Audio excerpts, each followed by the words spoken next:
La semaine dernière, nous avons dessiné un plan de notre potager et avons dressé un calendrier de tâches. Avant de choisir nos variétés, il nous faut calculer la quantité de plants ou de graines qui seront nécessaires pour remplir nos zones de culture. L'information la plus importante à tenir compte est l'espacement qu'il devra y avoir entre chaque légume. Je vous rappelle donc les distances pour chacune des variétés que nous avons évaluées jusqu'à maintenant.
Pour notre dernier potager de 40 pieds carrés, nous avons sélectionné la carotte, le chou frisé, le concombre, la courgette, l'épinard, l'haricot nain, la laitue et la tomate. Et pour chacun de ces légumes, nous avons également établi le nombre de pieds carrés envisagés. Pour la carotte, 4 pieds carrés, chou frisé, 8 pieds carrés, concombre, courgette, épinard, haricot nain, 4 pieds carrés chacun. Laitue, 3 pieds carrés, tomate, 9 pieds carrés. Si on prend l'exemple du chou frisé, il doit être planté à chaque 12 pouces. Donc, un chou frisé demande 1 pied carré. La bétacarde est plantée aux 6 pouces, ce qui veut dire 4 plants ou graines par pied carré. Si vous êtes plutôt visuel, il est parfois plus facile de dessiner des points sur votre plan. Pour le jardinage en carré, il est encore plus facile de calculer. Par exemple, pour la carotte, on a réservé 4 pieds carrés. Eh bien, pour 1 pied carré, il faut 16 graines de carottes, donc 64 graines au total. Pour le chou frisé, on a dit 8 pieds carrés. Il faut une graine ou un plant de chou frisé par pied carré, donc un total de 8. Pour le concombre, on a réservé 4 pieds carrés. Pour 1 pied carré, on peut mettre jusqu'à 2 graines de concombre, donc 8 graines et préférablement à la verticale. Pour la courgette, on avait dit 4 pieds carrés. Il faut un minimum de 3 pieds carrés par plant de courgette, donc un plant ou une graine de courgette. On a également réservé 4 pieds carrés pour les épinards. Eh bien, pour 1 pied carré, il faut 9 graines, donc 36 graines au total. Pour le haricot nain, on avait encore une fois réservé 4 pieds carrés. Pour 1 pied carré, il faut 9 graines, donc on va réserver 36 graines pour le haricot nain. 3 pieds carrés pour la laitue. Et pour 1 pied carré, on peut mettre jusqu'à 4 graines, donc 12 graines pour la laitue. Pour la tomate, on avait réservé 9 pieds carrés. Lorsque l'on jardine en carré, on réserve 2 pieds carrés par plant de tomate, donc 4 graines ou 4 plants. Dans mon potager, j'utilise souvent le principe du potager en carré.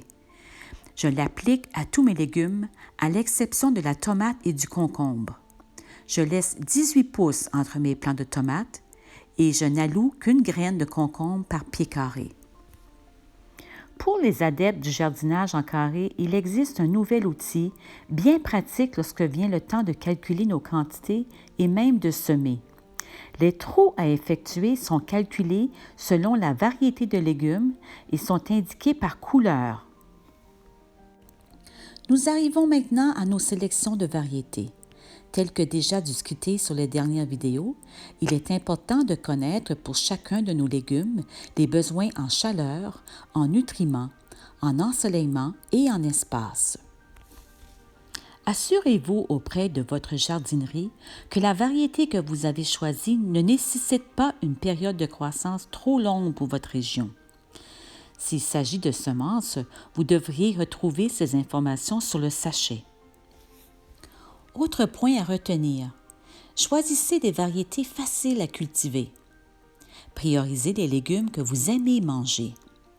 Et si, comme moi, vous habitez plus au nord, sélectionnez des variétés plutôt hâtives.